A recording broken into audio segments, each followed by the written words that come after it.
Hi everyone, welcome to another episode of Rita's Book Club. On this episode, I'm telling you all about Check and Mate by Ali Hazelwood.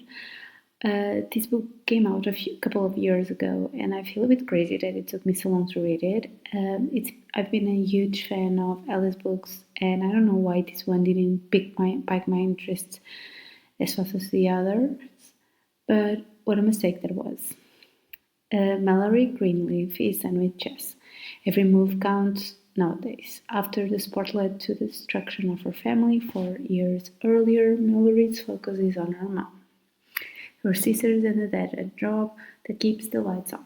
That is until the begrudgingly she. That is until she agrees to play in one last charity tournament and inadvertently wipes the board with notorious king killer Nolan Sawyer, current world champion and reigning bad boy of chess. Nolan's loss to an unknown rookie shocks everyone, especially Mallory. What's even more confusing is his desire to cross pawns again. What kind of gambit is Nolan playing? The smart move would be to walk away, resign, and game over.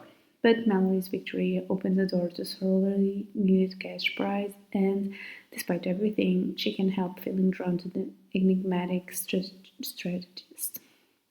As she rocks up the ranks, Mallory struggles to keep her family safely separated from the game that wrecked it in the first place. And as her love for the sport she so desperately wanted to hate begins to rekindle, Mallory quickly realizes that the games aren't only on the board, the spotlight is harder than she imagines, and the competition can be fiercely attractive, intelligent, and infuriating.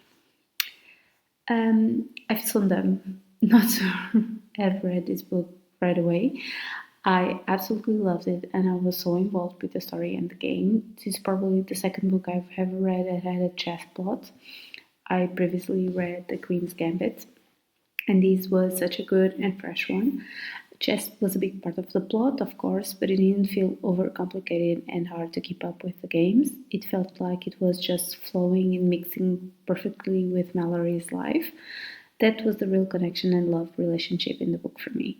It was her unconditional and a bit complicated love she had for the game. It was such a big part of her past, and the way that she learned to forgive herself to love the game again was filled up with ups and downs, but oh so perfect. She related chess with her dad and all the previous mistakes he made. Those led her to hate it and to try to distance herself from it as quickly as she could. But she could always come back to it because not only did she love it, but she was a prodigy at it. I absolutely loved all the moments we had of her realizing that and working on her game. And her love for the game was a big part of her connection with Nolan. They were kind of two peas in a pond and were basically soulmates. They pushed and pulled each other, and them working together to improve their game really made the story feel so alive.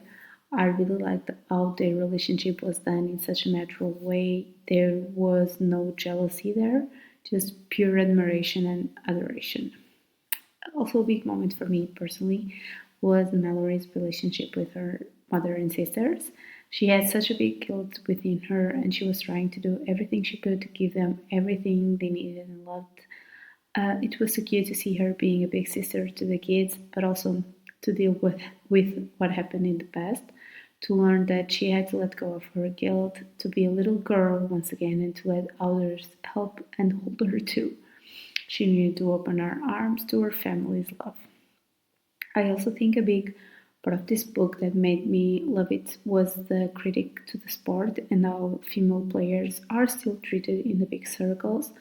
I loved how Mallory had an opportunity to show her talent in such an inspiring way, but it seems like there is so much work to be done in the inner circles.